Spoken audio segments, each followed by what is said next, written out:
Olá, amigos. É um prazer poder estar contigo de novo hoje e louvado seja Deus por nos ter emprestado esse tempo. Semanas após semanas, você tem tido o privilégio de escutar mensagens poderosas.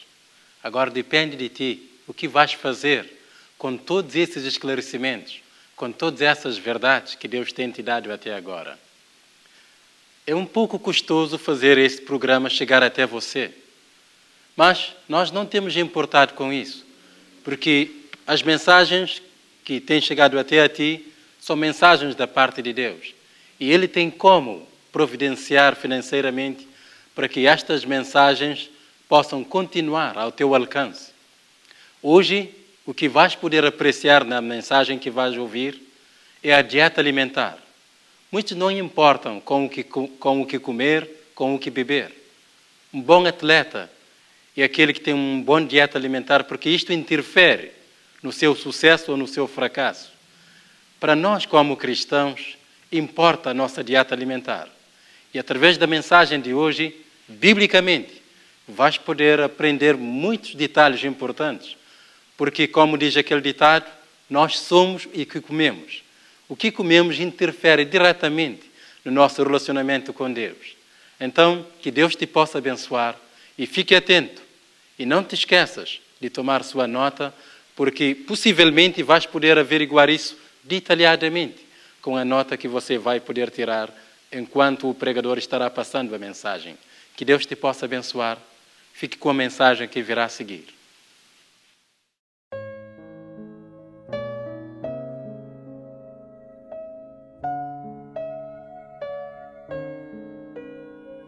Querido Deus, Pai, obrigado pelo privilégio de estudar a Tua Palavra nesta hora. Dá-nos discernimento da verdade. Dá-nos capacidade para andar na luz. Nós te suplicamos no nome do Senhor Jesus Cristo. Amém. Olá, amigos. Talvez já deves ter notado que o título da nossa mensagem de hoje é A Dieta no Lugar Santo. Queremos considerar como é que o que comemos e o que bebemos tem uma implicância na nossa espiritualidade. Queremos ver quais são as instruções de Deus com relação a isso, porque eu gostaria de lembrar-te que o primeiro pecado, ou pelo menos o pecado, foi inserido no mundo por causa da comida. Adão e Eva, após Deus ter-lhes dito explicitamente que não deviam comer de uma árvore específica no Jardim do Éden, comeram dessa árvore e essa foi a razão pelo qual o pecado foi introduzido no mundo.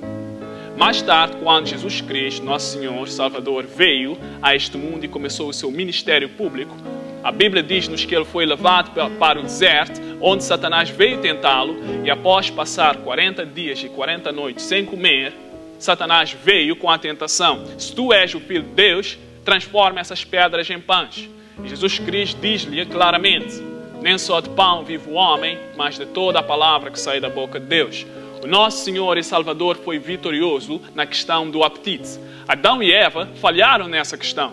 Mas o nosso Senhor, quando veio, a primeira tentação que ele sofreu ao começar o seu ministério público tinha a ver com o apetite. E se o nosso Senhor foi vitorioso, tal como consideramos na semana passada, ele tinha a mesma natureza que nós temos e foi vitorioso nesta natureza carnal. Se nos conectarmos inteiramente a Ele, podemos ser vitoriosos tal como Ele foi, porque a sua força está disponível para nos ajudar. Então vamos considerar como é que este assunto se relaciona com o santuário. Porque nós temos estudado o santuário celestial e na semana passada nós dissemos que queremos entrar agora no lugar santo do santuário. Queremos estudar como é que essa caminhada com Deus, nesse processo de santificação, como é que isso se desenvolve. E nessa caminhada, uma das coisas que vamos considerar, e é o que queremos estudar hoje, tem a ver com a dieta. O que comemos e o que bebemos. Mas vamos considerar este verso em Êxodo capítulo 25, verso 8 e verso 9.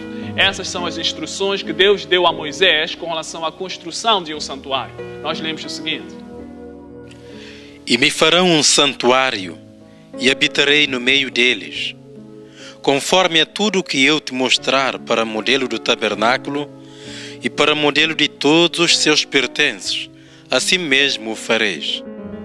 Amém. Deus disse a Moisés que deviam construir um santuário e o propósito era para que Deus pudesse habitar entre o seu povo. E Moisés e os trabalhadores que teriam que trabalhar nesse santuário teriam que fazer esse santuário conforme todas as instruções que Deus deu. Tinham que ir exatamente conforme o padrão que Deus havia estabelecido. Encontramos uma aplicação desse santuário, que era físico no Velho Testamento. Encontramos uma aplicação, além de sabermos que é um santuário celestial no céu, Deus agora procura fazer uma aplicação pessoal desse santuário. Em 1 Coríntios capítulo 6, no Novo Testamento, nós lemos no verso 19 e o verso 20 o seguinte: Ou não sabeis que o vosso corpo é o templo do Espírito Santo, que habita em vós, proveniente de Deus, e que não sois de vós mesmos? Porque fostes comprado por bom preço. Glorificai, pois, a Deus no vosso corpo e no vosso espírito, os quais pertencem a Deus. Amém. A Bíblia diz-nos que fomos comprados por bom preço, o nosso corpo, que foi comprado pelo sangue expiatório do nosso Senhor Jesus Cristo. Isso é templo do Espírito Santo agora. O Espírito Santo quer habitar em nós. E a palavra templo é o mesmo que santuário. Nós somos santuário de Deus e Ele quer habitar em nós ao começarmos esse processo de santificação. Ao entrarmos no lugar santo do santuário, começamos essa caminhada cristã com Deus. E somos templo do Espírito Santo. Ainda em 1 Coríntios capítulo 3, verso 17, há uma advertência bastante séria que Deus nos dá nesse verso. Porque nós somos templo do Espírito Santo, precisamos cuidar desse templo da forma que Deus nos deu instrução para isso. Nós lemos no verso 17 o seguinte: Se alguém destruir o templo de Deus, Deus o destruirá, porque o templo de Deus, que sois vós, é santo. Amém. Se alguém destruir o templo de Deus, que somos nós, Deus nos destruirá.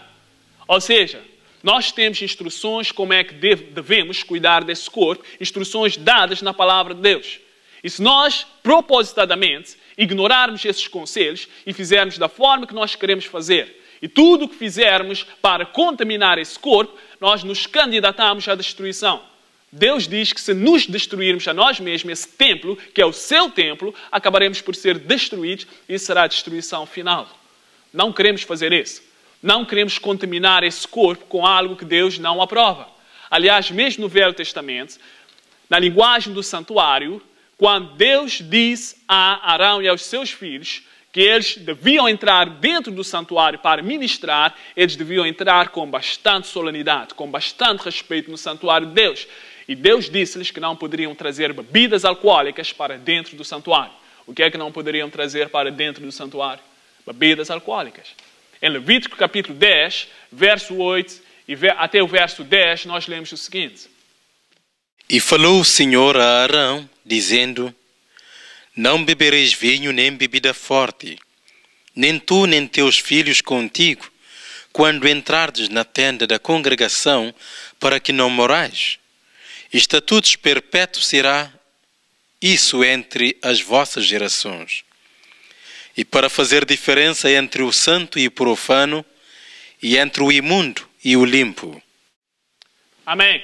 Deus disse a Arão, esse sumo sacerdote que ministrava no santuário, ele e os seus filhos, que quando entrassem no lugar santo, não é ali que nós queremos entrar. Ao sairmos deste